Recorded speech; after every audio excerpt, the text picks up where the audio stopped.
17장 5절에서 11절까지 말씀입니다. 구약성경 제가 가지고 있는 성경은 1077페이지 예레미야 17장 5절에서 11절까지 말씀입니다. 우리 천천히 한 목소리로 합독하시겠습니다. 여호와께서 이와 같이 말씀하시니라. 무릇 사람을 믿으며 육신으로 그의 힘을 삼고 마음이 여호와에게서 떠난 그 사람은 저주를 받을 것이라. 그는 사막의 나무떨기 같아서 좋은 일이 오는 것을 보지 못하고 광야 간조한 곳 건건한 땅 사람이 살지 않는 땅에 살리라. 그러나 무릇 여호와를 의지하며 여호와를 의뢰하는 그 사람은 복을 받을 것이라. 그는 물가에 심어진 나무가 그 뿌리를 강변에 뻗치고 더위가 올지라도 두려워하지 아니하며 그 입이 청청하며 가무는 해에도 걱정이 없고 결실이 그치지 아니함 같으리라. 만물보다 거짓되고 심히 부패한 것은 마음이라.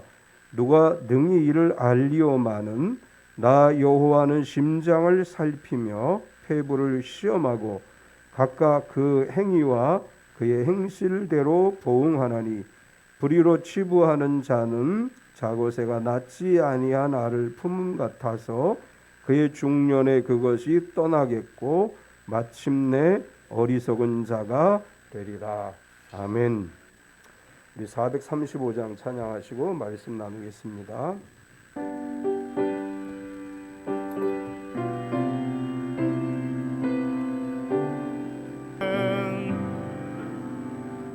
우리 서로 환영하겠습니다. 주님의 이름으로 당신을 환영합니다. 앞뒤 옆 사람을 박수로 환영하겠습니다. 환영합니다. 유튜브에 참여하신 모든 성도님들을 주님의 이름으로 환영합니다. 우리 서로 축복하겠습니다. 몸은 건강하게, 마음은 평안하게, 삶은 행복하게. 이번 한 주간도 건강하고 평안하고 행복한 한 주간 되시기를 축원합니다. 아멘. 지금 우리 예림이가 게더타운도 이제 시험으로 다시 주일날도 지금 테스트를 해보고 있습니다. 우리 조금 할 수 있는 모든 방법들을 다 동원해서 시험을 해보고 있습니다. 앞으로도 계속해서 좋은 프로그램을 찾아서 진행하도록 하겠습니다. 우리 이명 집사님 오늘 출국을 수요일날 출국해서 오늘 점심은 도시락을 준비했습니다. 도시락 식당에 가서 식사는 못하지만 조금 떨어져서 식사하면서 잘 갔다 오라고. 지난주에 예배 끝나고 나서 물어보니까 그 학교에 에어컨을 사주겠다고 하는데 전력 때문에 안 된다고 못 사준다고 그랬대요. 그래서 우리 그 휴대용 선풍기를 다 들고 오라 제가 그렇게 얘기했는데 저도 갖고 왔어요. 왜 그러냐면 저희 이명 집사님하고 이현주 집사님은 기계를 잘 고장 내티죠. 고장을 잘 내요. 그래서 여러 개를 가지고 가야 돼. 가서 고장 내면 방법이 없잖아. 못 고치잖아. 가기 전에 간 다음에 프린터 이현주 집사님 들고 와가지고 AS 기사 불러서 수리해 놨는데 오자마자 또 고장이 났대. 집에 있는 게. 그래서 잘 고장 내트리니까 또 거기 가서 좀 나눠주기도 하고 그러라고 있으신 분들 좀 가져오시라고 했습니다. 몇 분 가져오신 것 같은데 너무 많은 건 못 가지고 가죠. 거기 짐 때문에. 잘 다녀오시기 바랍니다. 오늘 주보에 나는 행복한 사람입니다 라는 글이 있습니다. 걸을 수만 있다면 더 큰 복은 바라지 않겠습니다. 누군가는 지금 그렇게 기도를 합니다. 설 수만 있다면 더 큰 복은 바라지 않겠습니다. 누군가는 지금 그렇게 기도를 합니다. 들을 수만 있다면 더 큰 복은 바라지 않겠습니다. 누군가는 지금 그렇게 기도를 합니다. 말할 수만 있다면 더 큰 복은 바라지 않겠습니다. 누군가는 지금 그렇게 기도를 합니다. 볼 수만 있다면 더 큰 복은 바라지 않겠습니다. 누군가는 지금 그렇게 기도를 합니다. 살 수만 있다면 더 큰 복은 바라지 않겠습니다. 누군가는 지금 그렇게 기도를 합니다. 놀랍게도 누군가의 간절한 소원을 나는 다 이루고 살았습니다. 놀랍게도 누군가가 간절히 기다리는 기적이 내게는 날마다 일어나고 있습니다. 부자 되지 못해도, 빼어난 외모 아니어도, 지혜롭지 못해도 내 삶에 날마다 감사하겠습니다. 날마다 누군가의 소원을 이루고 날마다 기적이 일어나는 나의 하루를, 나의 삶을 사랑하겠습니다. 사랑합니다. 내 삶, 내 인생, 나 어떻게 해야 행복해지는지 고민하지 않겠습니다. 내가 얼마나 행복한 사람인지 날마다 깨닫겠습니다. 나의 하루는 기적입니다. 나는 행복한 사람입니다. 김옥춘님의 마음과 생활과 생각의 시. 그 위에 있는 내용은 우리가 많이 들었던 내용이죠. 병원에 이렇게 쓰여져 있기도 하고, 그 뒤에 고백이 참 좋은 것 같아요. 어떻게 해야 행복해지는지 고민하지 않겠습니다. 내가 얼마나 행복한 사람인지 날마다 깨닫겠습니다. 우리 행복한 사람이죠. 우리 그리스도 안에 있는 모든 사람들이 행복한 사람들인 줄 믿습니다. 오미크론 변이 확산으로 인해서 확진자가 급증하고 있는 상황에서 봄을 맞이하게 됐습니다. 확진자가 급증하는 상황이긴 하지만 중증 환자가 많지 않고 증세도 경미하기 때문에 계절 독감 수준으로 관리하는 것이 맞다라는 의료계의 이야기들과 또 정부에서도 계절 독감으로 전환할 준비를 하고 있다, 이렇게 발표를 했습니다. 많은 환자들이 발생하긴 하지만 또 우리 주변에 우리 아는 사람들 중에도 지금 이렇게 확진자가 돼서 자가격리하는 분들이 있지요. 그럼에도 불구하고 크게 염려하지 않아도 될 만큼 지금의 상황은 많은 사람이 걸리긴 하지만 마치 감기나 독감 정도로 이렇게 지나가는 것으로 느껴집니다. 더 이상 피해 없이 코로나 상황이 안정되어 가기를 계속 우리가 간절한 마음으로 기도하고 우리에게 주어진 삶의 현장에서 최선을 다하며 살아가야 될 줄 믿습니다. 설 명절이 지났고 내일 모레가 정월 대보름이죠. 우리나라는 원래 전통적으로 대보름까지 세배를 하고 새 인사를 했어요. 요즘은 너무나 바쁘기 때문에 설날 하루 이틀에 다 끝내지만 예전에 이렇게 시골에 살 때 보면 보통 대보름 때까지는 다니면서 세배를 했던 그런 기억들이 있습니다. 이 정월 대보름까지는 우리 옛날 어른들은 다 새해 복 많이 받으세요라는 인사를 정월 대보름까지는 했어요. 이제 우리는 이미 다 했죠. 양력으로 1월 1일 날 새해 복 많이 받으세요 다 인사했고, 음력으로 설날에 또 다 인사했습니다.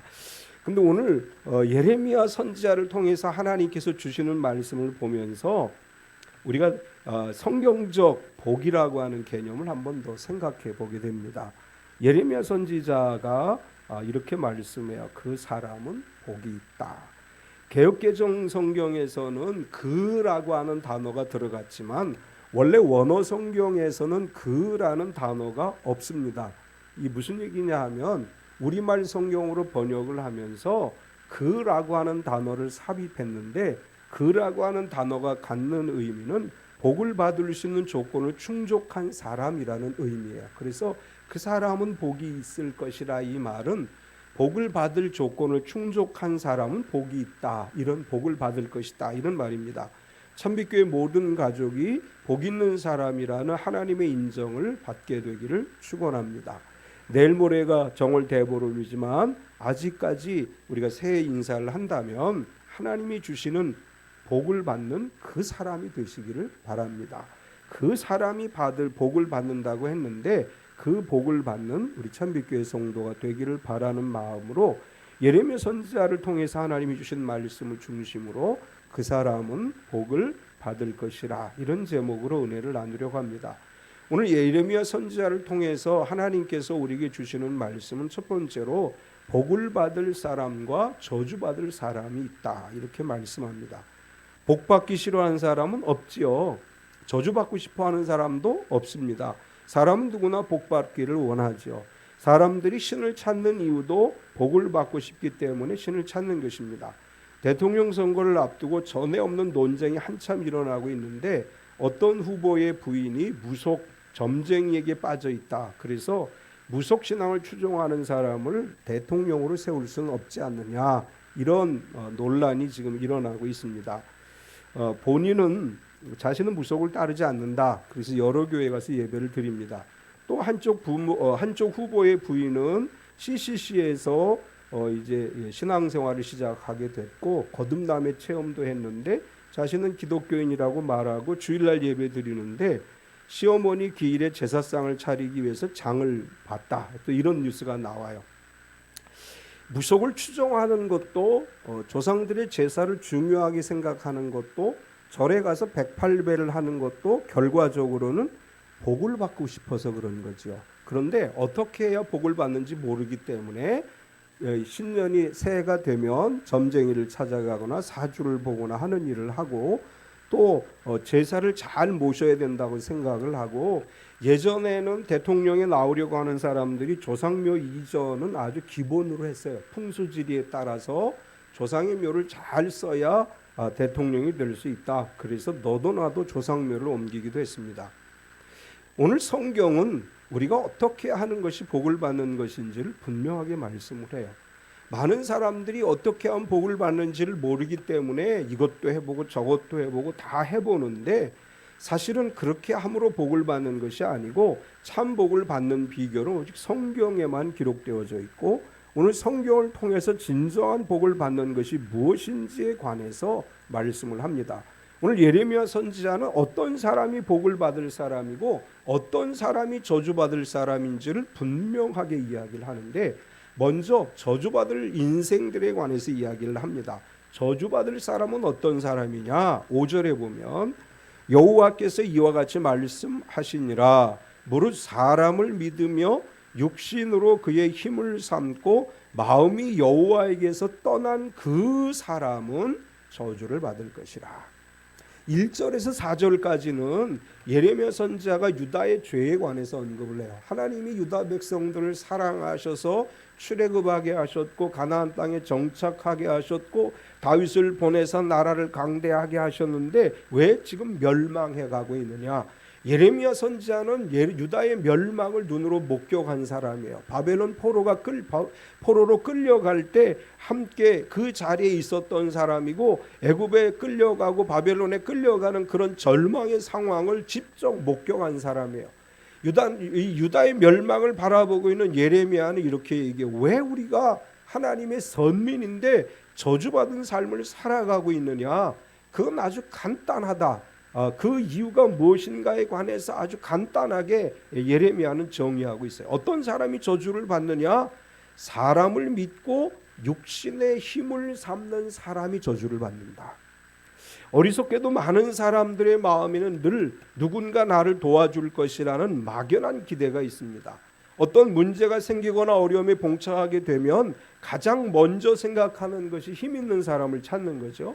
법률적인 문제가 생기게 되면 제일 먼저 누구를 찾아요? 변호사를 찾아갑니다. 또 주변의 경찰, 고위직이나 검찰이나 또 뭐 이런 법조인들을 찾아가서 아니면 그런 인맥이 있는 사람들을 찾아서 문제를 해결해 보려고 해요. 그런 사람들을 잘 만나면 법률적인 문제가 잘 해결될 거다 이렇게 생각을 하죠. 사업을 하면서 문제가 생기게 되면 관련 공무원을 만나거나 돈이 많은 사람을 찾게 됩니다. 제가 어렸을 때 저희 아버님이 사업을 하다 쫄딱 망하셨어요. 그리고 나서는 돈 많은 전주를 찾아다니는 거예요. 매일 아침 이른 아침에 잘 차려입고 소위 전주 되시는 분을 찾아가요. 돈 있는 사람을 찾아가요. 근데 그냥 가는 게 아니고 우리는 생전 먹어보지도 못한 음식 준비해서 가기도 하고 또 아주 좋은 선물을 싸가지고 가기도 해요. 아주 몇 년 동안을 정성을 들여서 쫓아갔지만 돌아온 건 아무것도 없어요. 헛수고만 했어요. 예레미야 선지자는 유다 백성들에게 이렇게 말해요. 여러분들이 어려움에 처했을 때 애굽이나 바벨론이나 아수르의 힘을 의지하려고 했다. 그래서 하나님이 너희를 망하게 한 것이다.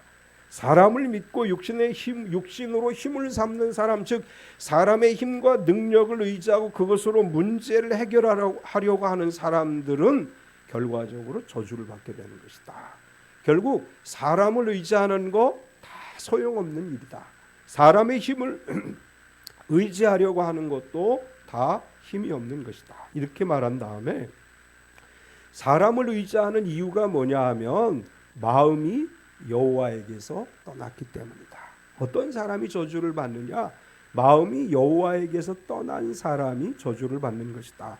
마음에 하나님이 없기 때문에, 하나님에 대한 믿음이 없기 때문에 사람을 의지하려고 하고 세상의 힘을 의지하려고 하는 것이다. 결국 예레미야 선지자는 단 한 가지를 이야기하는 거예요. 마음에 하나님을 섬기지 않고 의지하지 않고 사람을 의지하거나 세상의 힘을 의지하는 사람은 저주를 받는 것이다. 한마디로 이렇게 예레미야 선지자는 정의를 합니다. 반면에 복을 받을 사람은 어떤 사람이냐?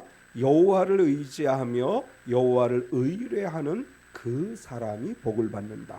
7절을 보면 그러나 무릇 여호와를 의지하며 여호와를 의뢰하는 그 사람은 복을 받을 것이라. 마음이 하나님을 떠나서 사람을 믿고 육신으로 힘을 삼는 사람은 결국 저주를 받는다. 반대로 마음에 하나님을 두고 하나님을 의지하고 의뢰하는 그 사람이 복을 받는다. 사실 여기서 의지하며 의뢰하며 이 단어는 같은 의미예요. 이 의지와 의뢰라고 하는 말은 같은 의미로 쓰여지는데 이 두 단어를 한마디로 요약하면 믿고 의지한다, 그런 뜻이에요. 누가 복을 받느냐? 하나님을 믿고 의지하는 사람이 복을 받는 것이다. 의지하며 의뢰하며 같은 뜻이지만 조금 세밀하게 살펴본다면 의지하며라는 단어는 신뢰와 확신을 의미합니다.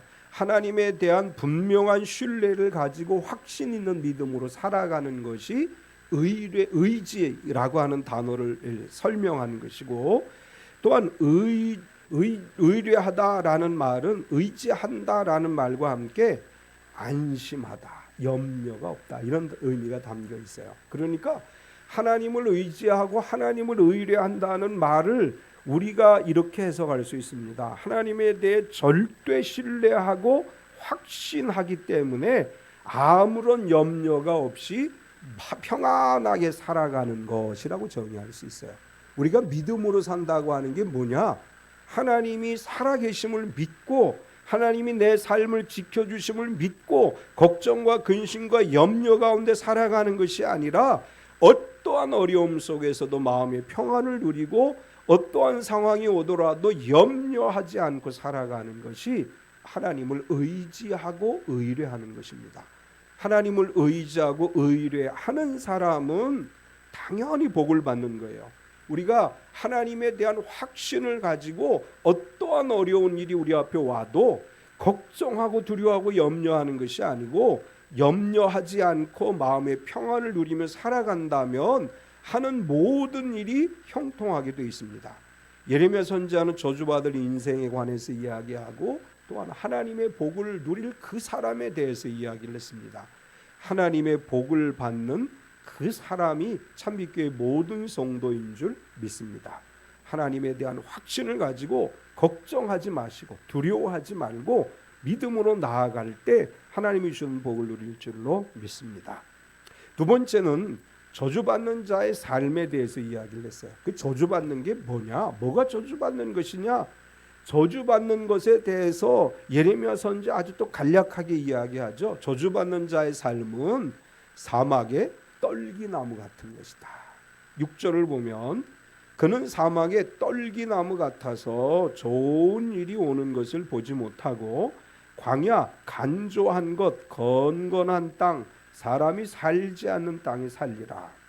현대어 성경으로 이 구절을 보면 그런 인간은 사람도 살 수 없이 외롭고 거친 땅 돌덩이만 쌓여 있는 광야와 모래바람만 휘몰아치는 광야에서 볼품도 없이 가시덩굴만 내뻗치는 한 그루의 관목과도 같다. 그는 언제까지나 좋은 일을 보지 못하고 행운을 얻지 못할 것이다. 저주받은 인생은 뭐냐? 한마디로 사막의 서 있는 떨기나무 같은 인생이다. 외롭고 거친 광야에서 홀로 살아가는 것이 바로 저주받은 인생이다. 이런 표현을 했습니다. 인간은 사회적 동물이라고 하죠. 혼자서는 살아갈 수 없는 것이 인간입니다. 우리 사람 인자를 한자어로 표현할 때 하나의 버팀목을 얘기하죠. 혼자가 아니라 둘 이상이 돼야 살아갈 수 있는 게 인간이다. 인간은 사회적 동물이다. 이렇게 얘기합니다. 우리가 오늘 세상을 살아가면서 혼자 살아갈 수 있나요? 혼자 살아갈 수 없어요. 가족이 있고 직장 동료가 있고 이렇게 많은 사람들과 어우러져 살아가게 돼 있는데 현대 사회에서 사람들과 어울리지 못하고 혼자만의 세계에 빠져 살아가는 사람들을 우리는 운둔형 외톨이라고 부르죠. 사회 속에 적응하지 못하고 혼자 방구석에 앉아서 스스로 사막과 같은 곳에서 살아가는 사람들을 운둔형 외톨이라고 해요. 사람들과 함께 더불어 살아가는 것이 진정한 행복이라고 성경은 말씀합니다. 저주받은 사람은 아무도 없는 광야에 혼자 살아가는 것 같은 삶을 살아간다는 거예요. 친구도 없고 같이 말할 사람도 없고 외롭고 지루한 시간을 보낸다. 혼자 살아가는 것도 힘들지만 더 힘들게 하는 게 뭐냐 하면 건조하고 물이 없어서 아무것도 할 수 없는 광야에 살고 있다는 것입니다. 이것은 아무것도 할 수 없는 무기력하고 절망적인 삶을 이야기하는 것입니다. 혼자서 외롭게 사는 것도 힘든데 할 수 있는 일이 아무것도 없어요. 그렇기 때문에 그것은 저주받은 인생이다. 또 저주받은 인생은 혼자서 외로운 광야에서 아무것도 못할 뿐만 아니라 좋은 일이 오는 것을 볼 수도 없다. 이렇게 말했어요. 늘 힘들어요. 늘 괴로워요. 왜냐하면 하나님이 없기 때문에. 제가 하나님을 의지하고 의뢰하고 의지하고 이 단어에 대한 이야기를 했죠. 하나님을 의뢰하고 의지하는 건 뭐냐? 하나님에 대한 확신을 가지고 걱정과 근심과 염려 없이 살아가요. 그러면 늘 좋은 일을 보게 돼 있어요. 그런데 하나님에 대한 확신이 없기 때문에 우상을 쫓아가기도 하고 점쟁이를 따라가기도 하고 바위에게 빌어보기도 하고 그럼 늘 불안한 거예요. 늘 불안하고 늘 염려가 많기 때문에 그렇게 살아가는 것이고 그렇게 사는 인생은 좋은 일이 오는 것을 볼 수가 없다는 거예요. 그런 사람들에게는 좋은 일이 올 수가 없다. 아무리 많은 시간이 흘러도 결국은 늘 걱정, 근심, 염려 가운데 살아가는 것이 저주받은 인생이다. 또 저주받은 인생의 결론은 뭐냐 하면 마침내 어리석은 자가 되는 것이다. 이렇게 말을 해요. 9절에서 11절까지를 보면 만물보다 거짓되고 심히 부패한 것은 마음이라 누가 능히 이를 알리오마는 나 여호와는 심장을 살피며 폐부를 시험하고 각각 그 행위와 그의 행실대로 보응하나니 불의로 치부하는 자는 자고새가 낳지 아니한 알을 품은 같아서 그의 중년에 그것이 떠나겠고 마침내 어리석은 자가 되리라. 마음이 하나님에게서 떠난 사람을 하나님은 아신다는 거예요. 하나님은 우리 마음의 폐부를 다 아신다는 거예요. 내가 어떤 생각, 말을 하지 않아도 내가 어떤 생각을 하고 있는지 하나님은 다 아시는데 하나님을 섬기지 않고 하나님을 온전히 믿지 않고 사람을 의지하고 사람의 힘을 의지하고 불의로 치부하는 사람들은 무엇과 같으냐? 자고새가 낳지 않은 알을 품은 것과 같다. 이건 무슨 얘기냐 하면 자고새라는 새가 남의 알을 훔쳐와서 자기가 품었다는 거예요. 그래서 이 알이 새끼를 까고 나서 어느 정도 자랄 때까지는 아이고 내 새끼 그리고 이뻐했는데 시간이 지나니까 그 새가 떠나가고 말았다. 남의 알을 갖다가 부화를 시켜서 잘 돌보아 주었는데 어느 순간에 그 새가 떠나가 버렸어요. 하나님을 믿지 않는 저주받은 인생은 무엇과 같으냐?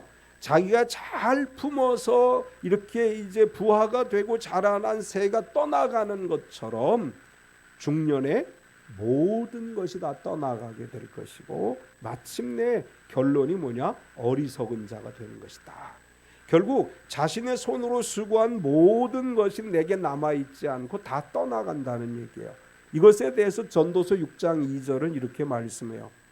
어떤 사람은 그의 영혼이 바라는 모든 소원에 부족함이 없어 재물과 부여와 존귀를 하나님께 받았으나 하나님께서 그가 그것을 누리도록 허락하지 아니하셨으므로 다른 사람이 누리나니 이것도 헛되어 악한 병이로다.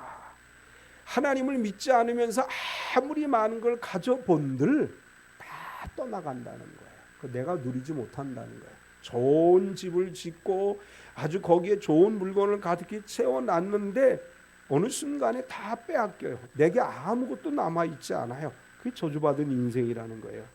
하나님을 신실하게 경외하면 가난할 수도 있습니다. 때로는 힘들게 살아가는 것처럼 보일 수 있습니다. 그러나 성경은 복이 뭐라고 얘기해요? 그 손으로 수고한 것을 누리는 것이 복이다. 이렇게 말씀을 하세요. 손으로 수고한 것을 누리게 될 것이고 손으로 수고한 것의 풍성한 결실을 누리는 삶을 살아가게 될 줄 믿습니다.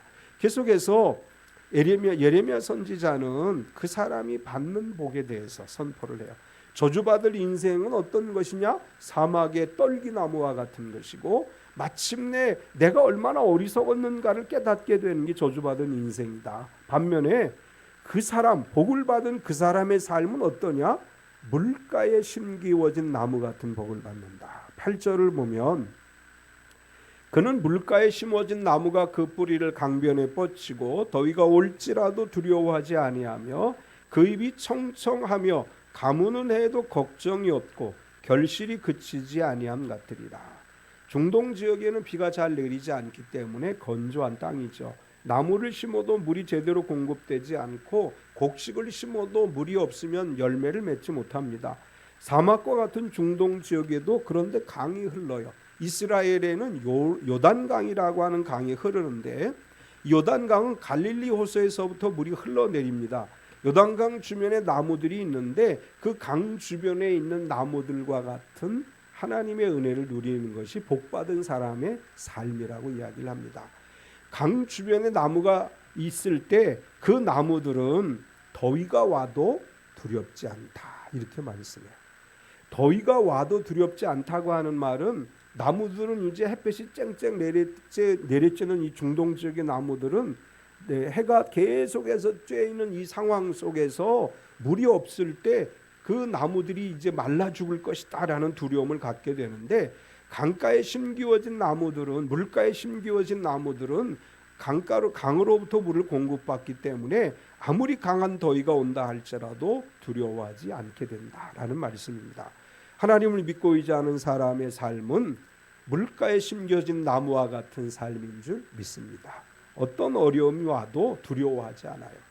하나님의 말씀이 우리 가운데 있을 때 말씀의 생수를 통해 성령의 생수를 통해서 우리는 두려워하지 않고 아무리 강한 햇볕이 내리친다 할지라도 아무리 무더운 절망의 날이 온다 할지라도 말씀의 생수가 나로 하여금 힘을 주시고 성령의 생수가 나로 하여금 이기게 하시는 줄 믿습니다. 우리는 매일매일 한 구절의 말씀이라도 묵상하며 살아가야 돼요. 왜냐하면 그 말씀이 나에게 물가에 심은 나무에게 공급해주는 생수가 되기 때문이에요. 오늘 하루도 하나님의 말씀 한 구절이 우리에게 생수가 되는 줄 믿습니다.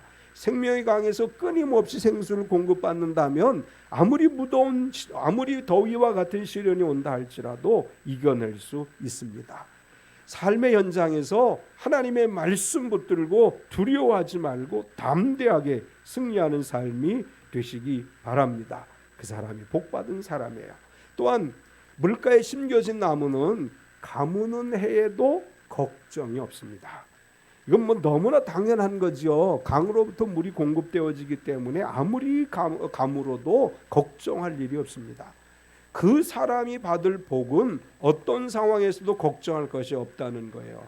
예수님께서 우리에게 말씀하셨죠. 수고하고 무거운 짐진 자들아 다 내게로 오라. 내가 너희를 쉬게 하리라. 어떠한 상황이 와도 걱정할 일이 없는 믿음의 삶을 살아가게 되는 줄 믿습니다. 하나님을 믿고 의지할 때 걱정과 염려는 주님께 다 던져버리는 거예요. 너희 모든 염려를 주께 맡겨버리라.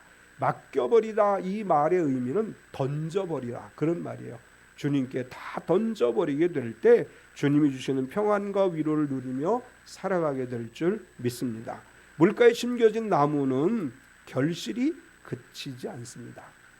시편 1편 3절에도 이렇게 말씀하죠. 그는 시냇가에 심은 나무가 철을 따라 열매를 맺으며 그 잎사귀가 마르지 아니함 같으니 그가 하는 모든 일이 다 형통하리로다. 성지순례를 가서 이스라엘 땅에서 나온 그 중동 지역의 과일들을 이렇게 먹어봤는데 이스라엘 땅에서 나온 열매가 가장 당도가 높다 그래요. 가장 좋다 그래요. 좋은, 그러니까 우리가 똑같은 과일이라고 하더라도 세 가지가 충족돼야 아주 달고 맛있는 열매가 맺혀지죠. 충분한 햇빛이 공급돼야 되고, 충분한 물이 공급돼야 되고, 또한 충분한 거름이 공급되어져야 돼요. 거름이 공급되지 않고 물만 많이 공급되어지면 맛이 없어요. 물은 물기는 많은데 이스라엘 땅에서 이집트의 과일보다 이스라엘의 과일이 훨씬 더 맛있어요.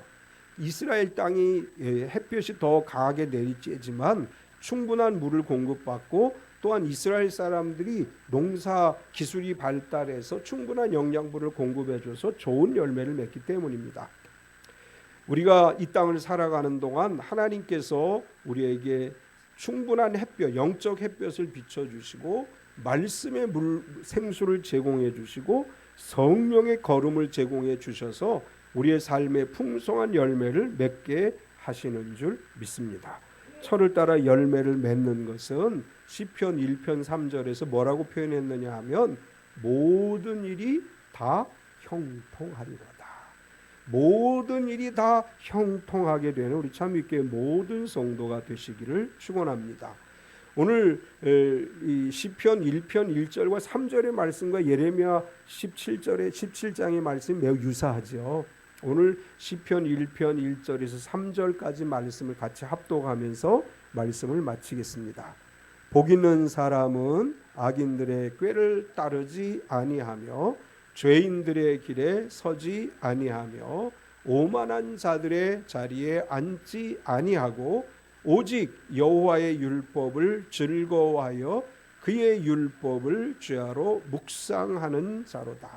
그는 시냇가에 심은 나무가 철을 따라 열매를 맺으며 그 잎사귀가 마르지 아니함 같으니 그가 하는 모든 일이 다 형통하리로다.